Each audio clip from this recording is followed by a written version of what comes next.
श्रीकमलाष्टोत्तरशतनामस्तोत्रम्। श्रीशिव उवाच। शतम् अष्टोत्तरं नाम्नां कमलाया वरानने, प्रवक्ष्याम्यति गुह्यं हि न कदापि प्रकाशयेत्। महामाया महालक्ष्मीर्महावाणी महेश्वरी, महादेवी महारात्रिर्महिषासुरमर्दिनी, कालरात्रिः कुहूपूर्णा नन्दाद्या भद्रिका निशा, जया रिक्ता महाशक्तिर्देवमाता कृशोदरी,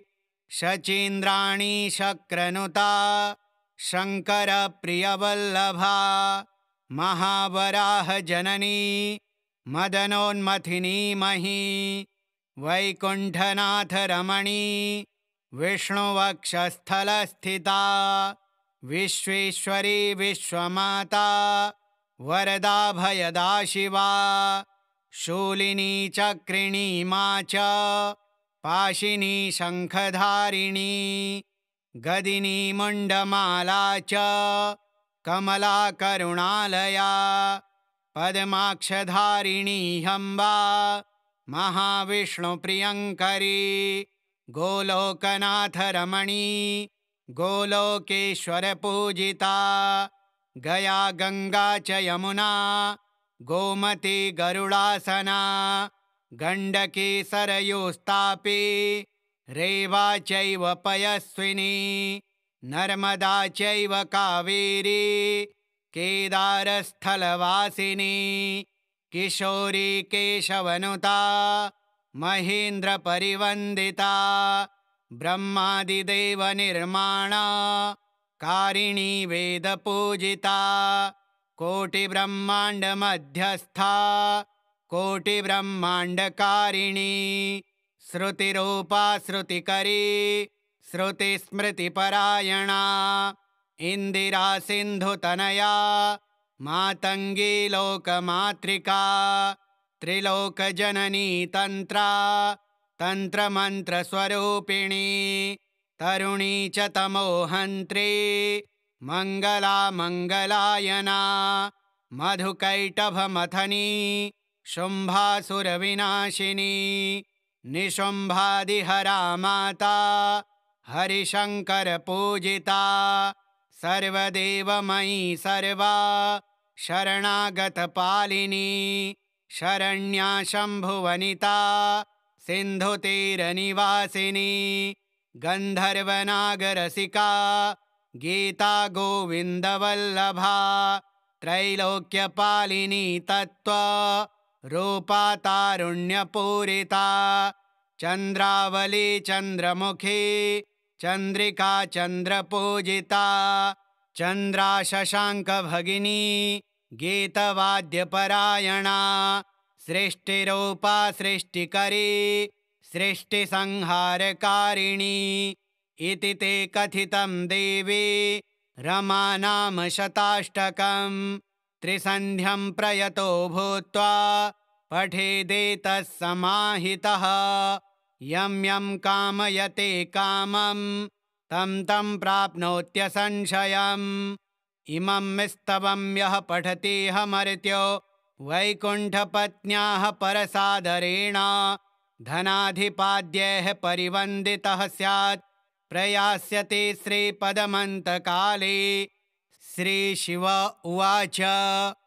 शतम् अष्टोत्तरं नाम्नां कमलाया वरानने, प्रवक्ष्याम्यति गुह्यं हि न कदापि प्रकाशयेत्। महामाया महालक्ष्मीर्महावाणी महेश्वरी, महादेवी महारात्रिर्महिषासुरमर्दिनी, कालरात्रिः कुहूपूर्णा नन्दाद्या भद्रिका निशा, जया रिक्ता महाशक्तिर्देवमाता कृशोदरी, शचीन्द्राणी शक्रनुता शङ्करप्रियवल्लभा, महावराह जननी मदनोन्मथिनी मही, वैकुण्ठनाथ रमणी विष्णुवक्षस्थलस्थिता विश्वेश्वरी विश्वमाता वरदा भयदा शिवा शूलिनी चक्रिणी मा च पाशिनी शङ्खधारिणी गदिनी मुण्डमाला च कमला करुणालया पद्माक्षधारिणी हम्बा महाविष्णुप्रियङ्करी गोलोकनाथ रमणी गोलोकेश्वर पूजिता गया गंगा च यमुना गोमती गरुडासना गण्डकी सरयूस्तापी रेवा चैव पयस्विनी नर्मदा चैव कावेरी केदारस्थलवासिनी किशोरी केशवनुता महेन्द्रपरिवन्दिता ब्रह्मादिदेवनिर्माणा कारिणी वेदपूजिता कोटिब्रह्माण्डमध्यस्था कोटिब्रह्माण्डकारिणी श्रुतिरूपा श्रुतिकरी श्रुतिस्मृतिपरायणा इन्दिरा सिन्धुतनया मातङ्गी लोकमातृका त्रिलोकजननी तन्त्रा तन्त्रमन्त्रस्वरूपिणी तरुणी च तमोहन्त्री मङ्गला मङ्गलायना मधुकैटभमथनी शुम्भासुरविनाशिनी निशुम्भादिहरा माता हरिशङ्करपूजिता सर्वदेवमयी सर्वा शरणागतपालिनी शरण्या शम्भुवनिता सिन्धुतीरनिवासिनी गन्धर्वनागरसिका गीता गोविन्दवल्लभा त्रैलोक्यपालिनी तत्त्वरूपा तारुण्यपूरिता चन्द्रावली चन्द्रमुखी चन्द्रिका चन्द्रपूजिता चन्द्रा शशाङ्कभगिनी गीतवाद्यपरायणा सृष्टिरूपा सृष्टिकरी सृष्टिसंहारकारिणी इति ते कथितं देवी रमा नाम शताष्टकं त्रिसन्ध्यं प्रयतो भूत्वा पठेदेतः समाहितः यं यं कामयते कामं तं तं प्राप्नोत्यसंशयम् इमं स्तवं यः पठतीह वैकुण्ठपत्न्याः परसादरेण धनाधिपाद्यैः परिवन्दितः स्यात् प्रयास्यते श्रीपदमन्तकाले। श्रीशिव उवाच शतम् अष्टोत्तरं नाम्नां कमलाया वरानने प्रवक्ष्याम्यति गुह्यं हि न कदापि प्रकाशयेत्। महामाया महालक्ष्मीर्महावाणी महेश्वरी महादेवी महारात्रिर्महिषासुरमर्दिनी कालरात्रिः कुहूपूर्णा नन्दाद्या भद्रिका निशा जया रिक्ता महाशक्तिर्देवमाता कृशोदरी शचीन्द्राणी शक्रनुता शङ्करप्रियवल्लभा महावराह जननी मदनोन्मथिनी मही वैकुण्ठनाथ रमणी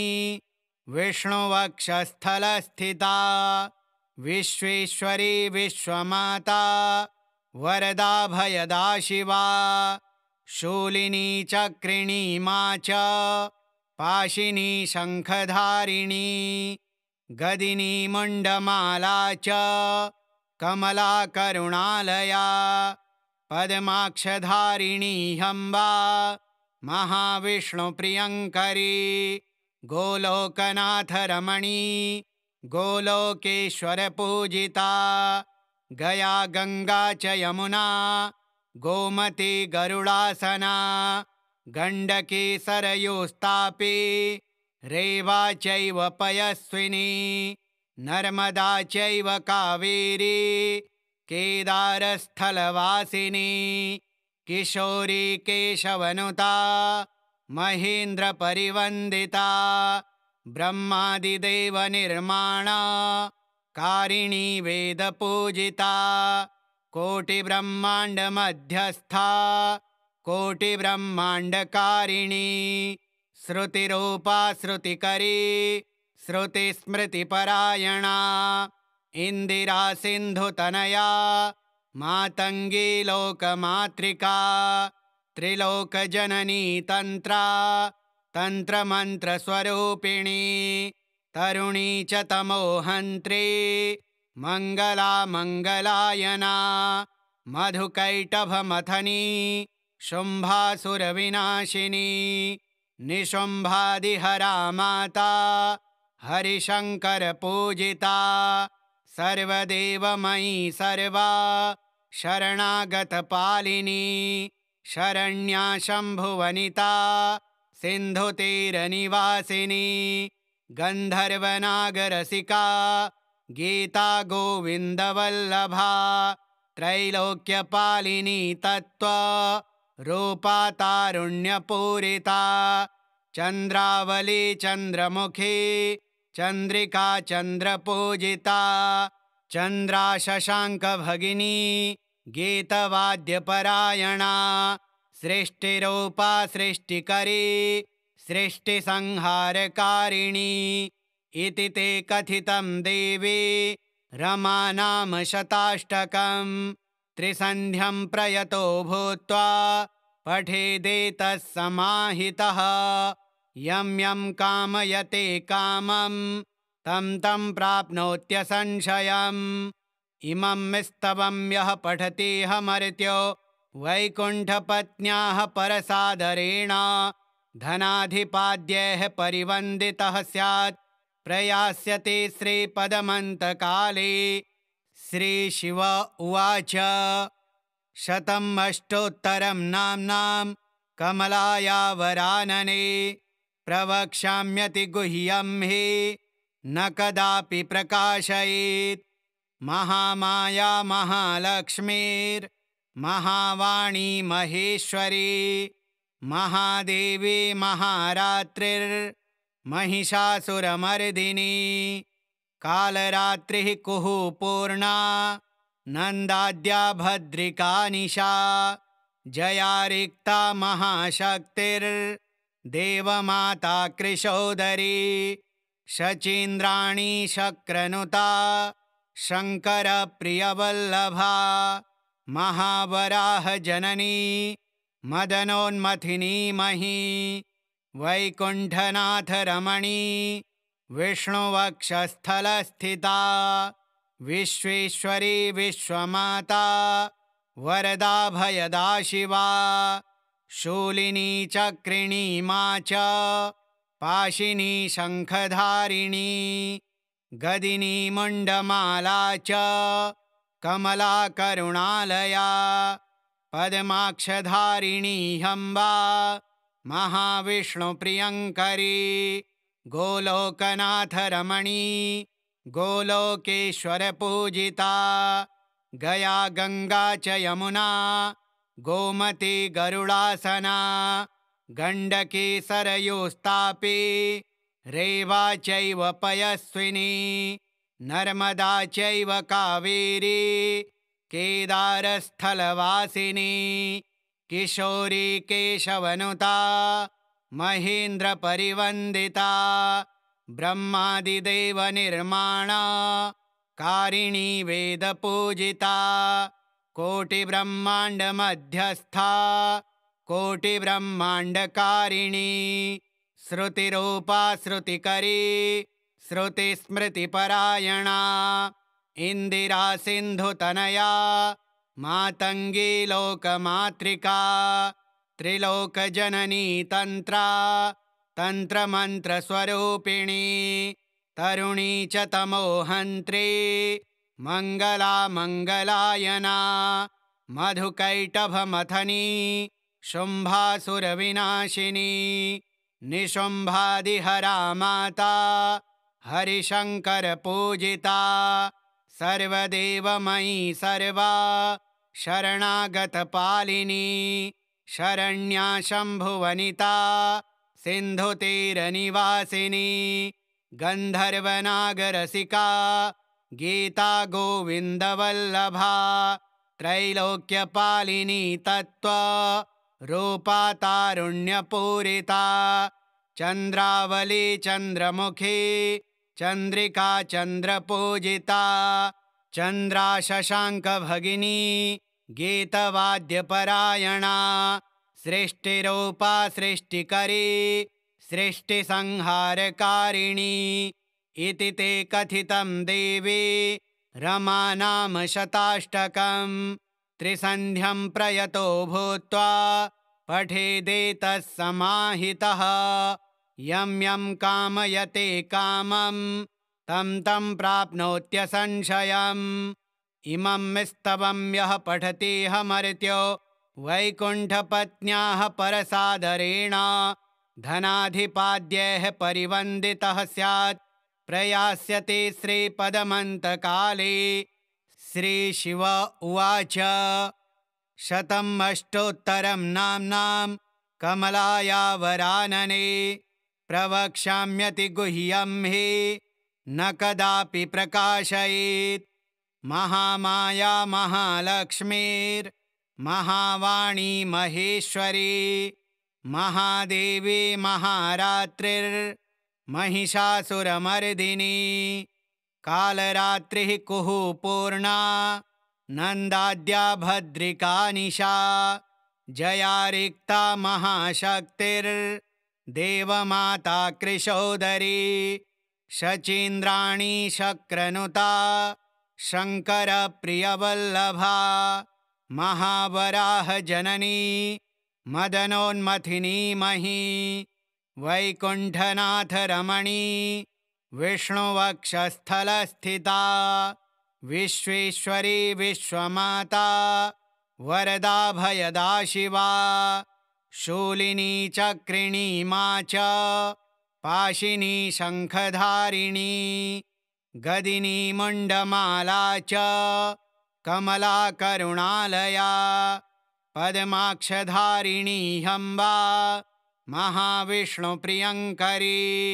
गोलोकनाथ रमणी गोलोकेश्वर पूजिता गया गंगा च यमुना गोमती गरुडासना गण्डकी सरयूस्तापी रेवा चैव पयस्विनी नर्मदा चैव कावेरी केदारस्थलवासिनी किशोरी केशवनुता महेन्द्रपरिवन्दिता ब्रह्मादिदेवनिर्माणा कारिणी वेदपूजिता कोटिब्रह्माण्डमध्यस्था कोटिब्रह्माण्डकारिणी श्रुतिरूपा श्रुतिकरी श्रुतिस्मृतिपरायणा इन्दिरा सिन्धुतनया मातङ्गी लोकमातृका त्रिलोकजननी तन्त्रा तन्त्रमन्त्रस्वरूपिणी तरुणी च तमोहन्त्री मङ्गला मङ्गलायना मधुकैटभमथनी शुम्भासुरविनाशिनी निशुम्भादिहरा माता हरिशङ्करपूजिता सर्वदेवमयी सर्वा शरणागतपालिनी शरण्या शम्भुवनिता सिन्धुतीरनिवासिनी गन्धर्वनागरसिका गीता गोविन्दवल्लभा त्रैलोक्यपालिनी तत्त्वरूपा तारुण्यपूरिता चन्द्रावली चन्द्रमुखी चन्द्रिका चन्द्रपूजिता चन्द्रा शशाङ्कभगिनी गीतवाद्यपरायणा सृष्टिरूपा सृष्टिकरी सृष्टिसंहारकारिणी इति ते कथितं देवी रमा नाम शताष्टकं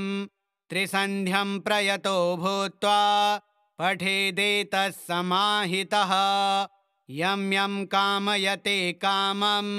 तं तं प्राप्नोत्यसंशयम् इमं स्तवं यः पठतीह वैकुण्ठपत्न्याः परसादरेण धनाधिपाद्यैः परिवन्दितः स्यात् प्रयास्यते श्रीपदमन्तकाले। श्रीशिव उवाच शतम् अष्टोत्तरं नाम्नां कमलायावरानने प्रवक्ष्याम्यति गुह्यं हि न कदापि प्रकाशयेत्। महामाया महालक्ष्मीर्महावाणी महेश्वरी महादेवी महारात्रिर्महिषासुरमर्दिनी कालरात्रिः कुहूपूर्णा नन्दाद्या भद्रिका निशा जया रिक्ता महाशक्तिर्देवमाता कृशोदरी शचीन्द्राणी शक्रनुता शङ्करप्रियवल्लभा महावराह जननी मदनोन्मथिनी मही वैकुण्ठनाथ रमणी विष्णुवक्षस्थलस्थिता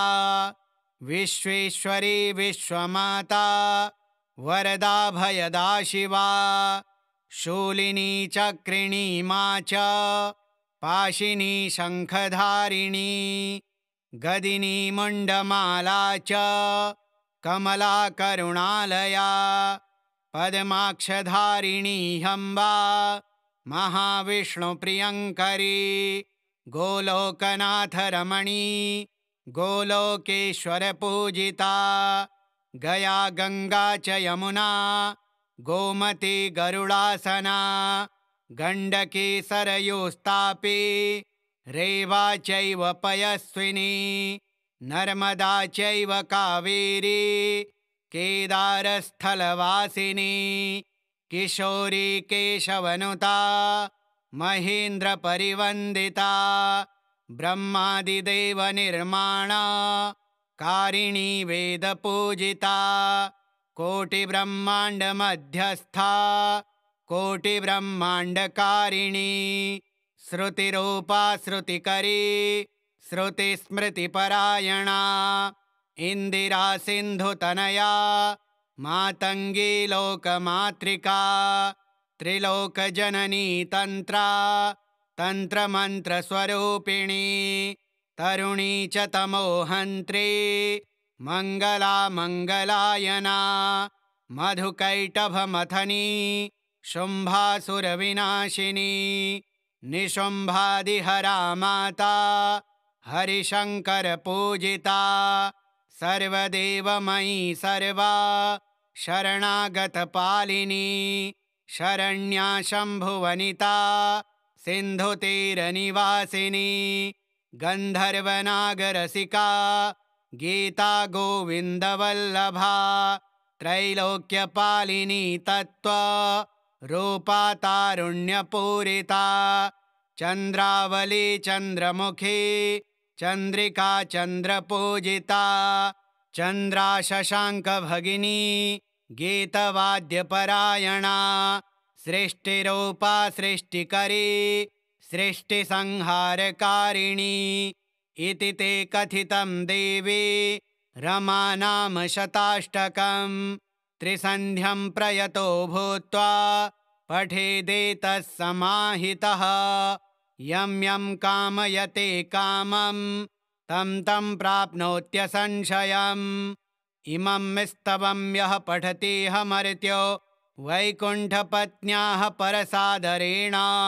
धनाधिपाद्यैः परिवन्दितः स्यात् प्रयास्यते श्रीपदमन्तकाले। श्रीशिव उवाच शतम् अष्टोत्तरं नाम्नां कमलायावरानने प्रवक्ष्याम्यति गुह्यं हि न कदापि प्रकाशयेत्।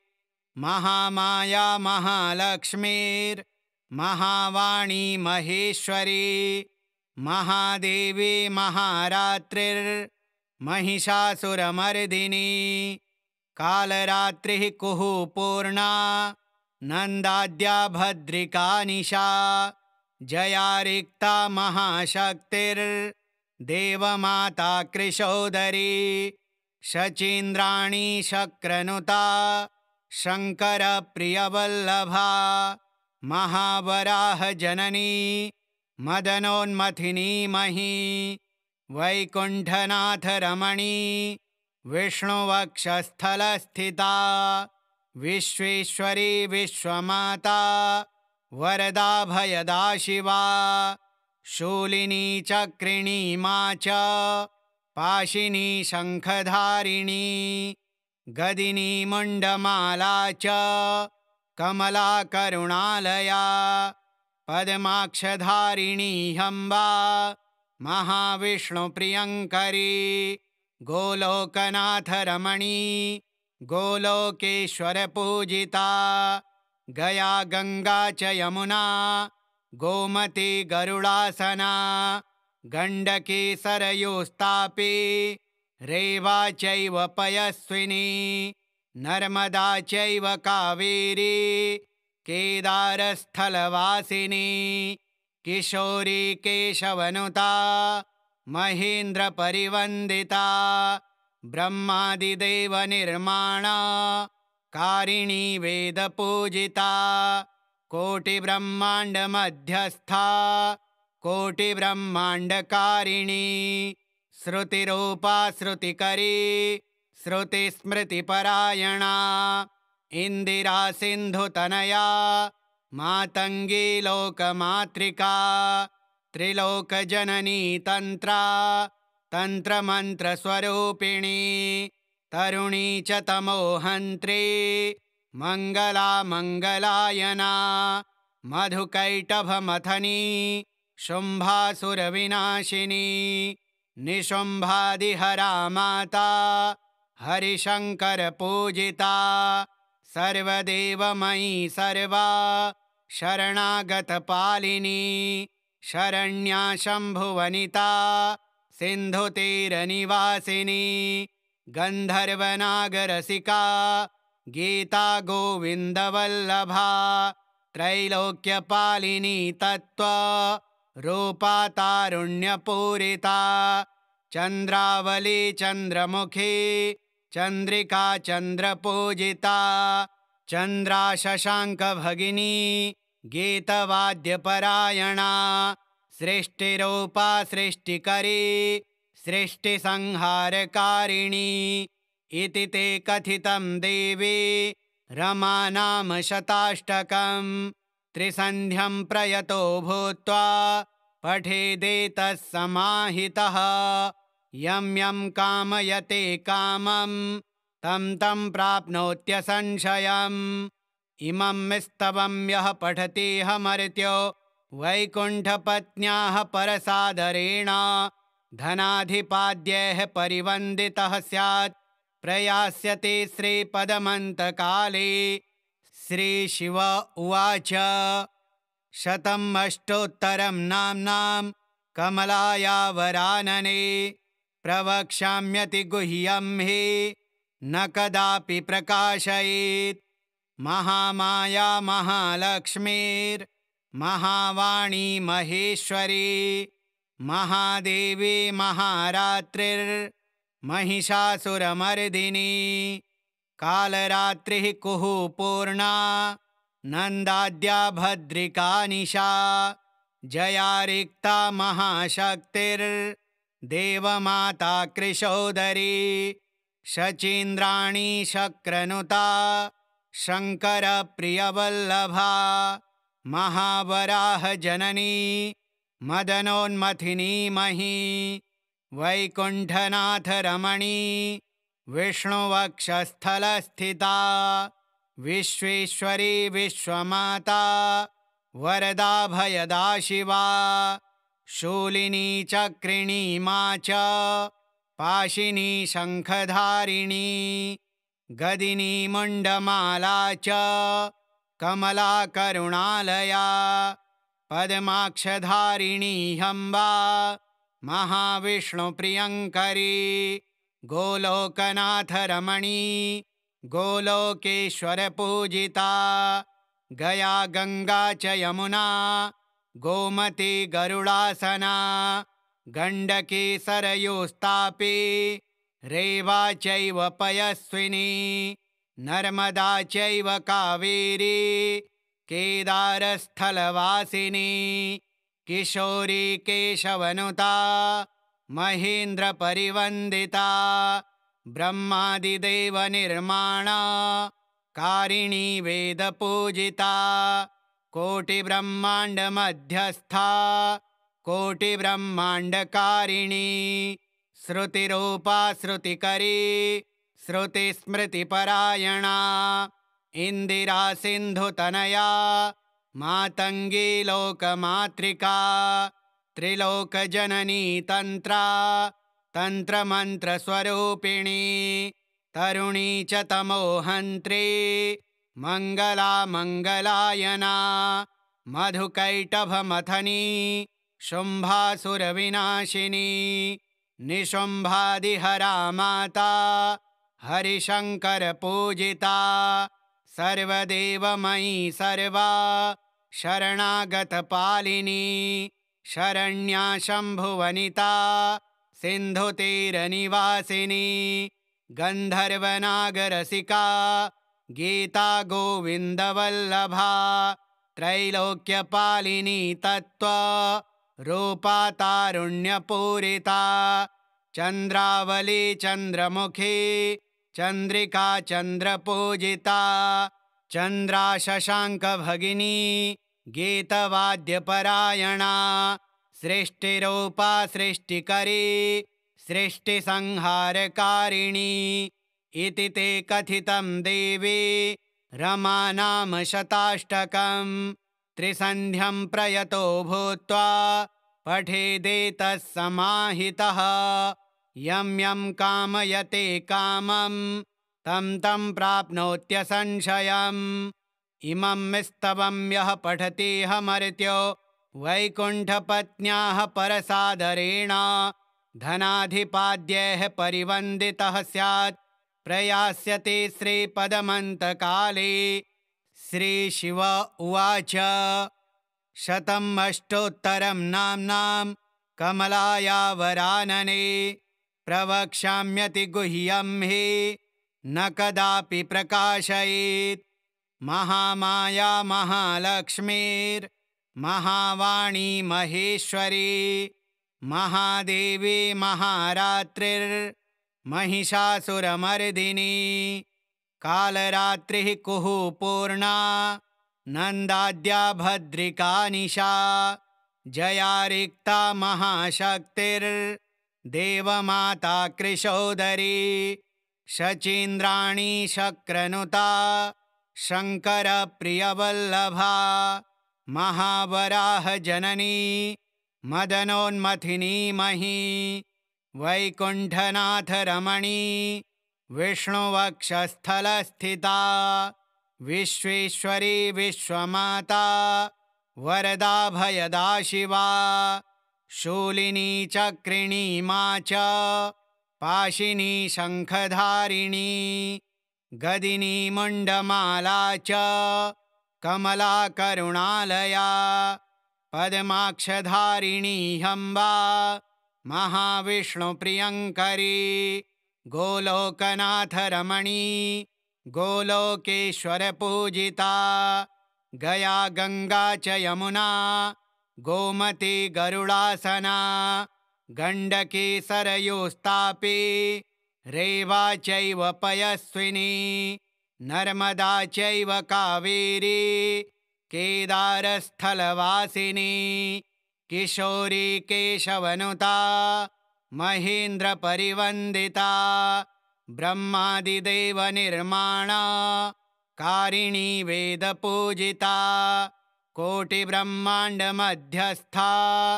कोटिब्रह्माण्डकारिणी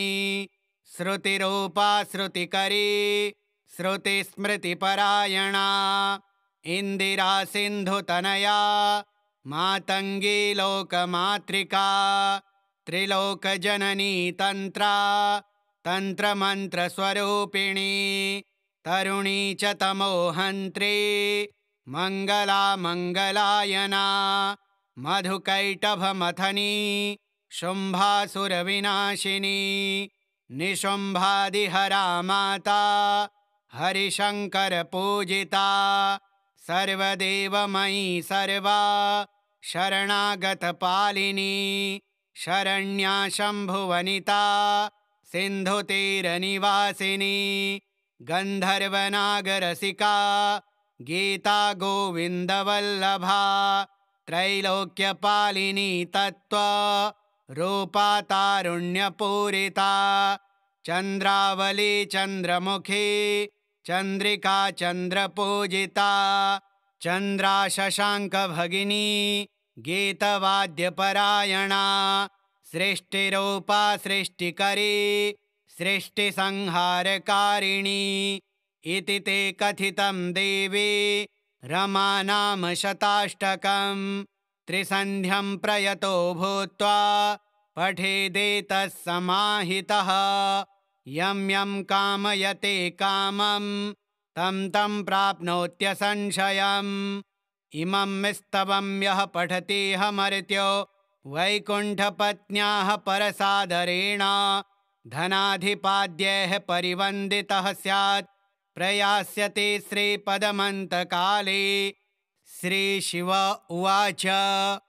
शतम् अष्टोत्तरं नाम्नां कमलायावरानने प्रवक्ष्याम्यति गुह्यं हि न कदापि प्रकाशयेत्। महामाया महालक्ष्मीर्महावाणी महेश्वरी महादेवी महारात्रिर्महिषासुरमर्दिनी कालरात्रिः कुहूपूर्णा नन्दाद्या भद्रिका निशा जया रिक्ता महाशक्तिर्देवमाता कृशोदरी शचीन्द्राणी शक्रनुता शङ्करप्रियवल्लभा महावराह जननी मदनोन्मथिनी मही वैकुण्ठनाथ रमणी विष्णुवक्षस्थलस्थिता विश्वेश्वरी विश्वमाता वरदा भयदा शिवा शूलिनी चक्रिणी मा च पाशिनी शङ्खधारिणी गदिनी मुण्डमाला च कमला करुणालया पद्माक्षधारिणी हम्बा महाविष्णुप्रियङ्करी गोलोकनाथ रमणी गोलोकेश्वर पूजिता गया गंगा च यमुना गोमती गरुडासना गण्डकी सरयूस्तापी रेवा चैव पयस्विनी नर्मदा चैव कावेरी केदारस्थलवासिनी किशोरी केशवनुता महेन्द्रपरिवन्दिता ब्रह्मादिदेवनिर्माणा कारिणी वेदपूजिता कोटिब्रह्माण्डमध्यस्था कोटिब्रह्माण्डकारिणी श्रुतिरूपा श्रुतिकरी श्रुतिस्मृतिपरायणा इन्दिरा सिन्धुतनया मातङ्गी लोकमातृका त्रिलोकजननी तन्त्रा तन्त्रमन्त्रस्वरूपिणी तरुणी च तमोहन्त्री मङ्गला मङ्गलायना मधुकैटभमथनी शुम्भासुरविनाशिनी निशुम्भादिहरा माता हरिशङ्करपूजिता सर्वदेवमयी सर्वा शरणागतपालिनी शरण्या शम्भुवनिता सिन्धुतीरनिवासिनी गन्धर्वनागरसिका गीता गोविन्दवल्लभा त्रैलोक्यपालिनी तत्त्वरूपा तारुण्यपूरिता चन्द्रावली चन्द्रमुखी चन्द्रिका चन्द्रपूजिता चन्द्रा शशाङ्कभगिनी गीतवाद्यपरायणा सृष्टिरूपा सृष्टिकरी सृष्टिसंहारकारिणी इति ते कथितं देवी रमा नाम शताष्टकं त्रिसन्ध्यं प्रयतो भूत्वा पठेदेतः समाहितः यं यं कामयते कामं तं तं प्राप्नोत्यसंशयम्। इमं स्तवं यः पठतीह वैकुण्ठपत्न्याः परसादरेण धनाधिपाद्यैः परिवन्दितः स्यात् प्रयास्यते श्रीपदमन्तकाले। श्रीशिव उवाच शतम् अष्टोत्तरं नाम्नां कमलायावरानने प्रवक्ष्याम्यति गुह्यं हि न कदापि प्रकाशयेत्। महामाया महालक्ष्मीर्महावाणी महेश्वरी महादेवी महारात्रिर्महिषासुरमर्दिनी कालरात्रिः कुहूपूर्णा नन्दाद्या भद्रिका निशा जया रिक्ता महाशक्तिर्देवमाता कृशोदरी शचीन्द्राणी शक्रनुता शङ्करप्रियवल्लभा महावराह जननी मदनोन्मथिनी मही वैकुण्ठनाथ रमणी विष्णुवक्षस्थलस्थिता विश्वेश्वरी विश्वमाता वरदा भयदा शिवा शूलिनी चक्रिणी मा च पाशिनी शङ्खधारिणी गदिनी मुण्डमाला च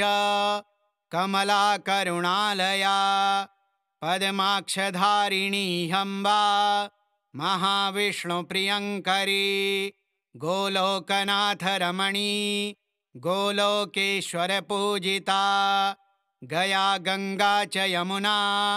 गोमती गरुडासना गण्डकी सरयूस्तापी रेवा चैव पयस्विनी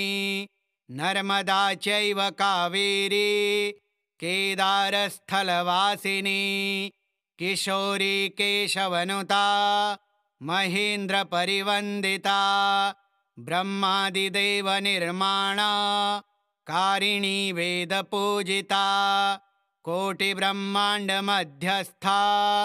कोटिब्रह्माण्डकारिणी श्रुतिरूपा श्रुतिकरी श्रुतिस्मृतिपरायणा इन्दिरा सिन्धुतनया मातङ्गी लोकमातृका त्रिलोकजननी तन्त्रा तन्त्रमन्त्रस्वरूपिणी तरुणी च तमोहन्त्री मङ्गला मङ्गलायना मधुकैटभमथनी